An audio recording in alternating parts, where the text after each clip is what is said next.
এগুলো কি বলুন তো বন্ধুরা? অনেকেই হয়তো চিনতে পারছেন, আবার অনেকে যারা জানেন না তাদের জন্যই বলে রাখি, এগুলো কিন্তু এক ধরনের মাশরুম। মাশরুম কিন্তু খেতে যে কী সুস্বাদু হয়, যারা খেয়েছেন তারাই কিন্তু একমাত্র বুঝবেন। আর যারা খাননি অবশ্যই কিন্তু একবার ট্রাই করে দেখতে পারেন। কিন্তু শহরে থাকার দরুন এগুলো তো পাওয়াই যায় না। তাই যখনই আমি বাবার বাড়ি যাই, যেহেতু মা জানে যে আমি খেতে ভীষণই ভালোবাসি, তাই মা হচ্ছে গ্রামের যেখান থেকে পাওয়া যায় তাদেরকে মা বলে রাখে, তারা কিন্তু এসে দিয়ে যায়। এবারে এত বড় বড় মাশরুম দিয়ে গেছে, মানে আমি তো অবাক। দেখতে কিন্তু যতটাই বড় লাগুক না কেন, এগুলো কিন্তু ওপরগুলো হচ্ছে ছাড়িয়ে ফেললে কতটা লাগছে, তাই না? কিন্তু যখন ধুয়ে যখন পরিষ্কার করে ফেলবেন না, তখন কিন্তু একদম অল্প লাগছে। এই মাশরুম, চিংড়ি মাছ আর এরকম সরু সরু আলু দিয়ে খেতে যে কি মজা!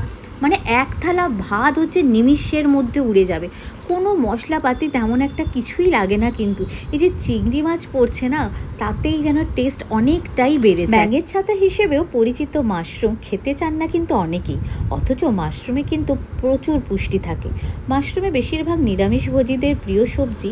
খেতে সুস্বাদু হওয়ার পাশাপাশি কিন্তু এটা শরীরের জন্য না বেশ উপকারী, কম ক্যালারি। তাছাড়া হচ্ছে মাশরুম অনেক পুষ্টিতে সমৃদ্ধ।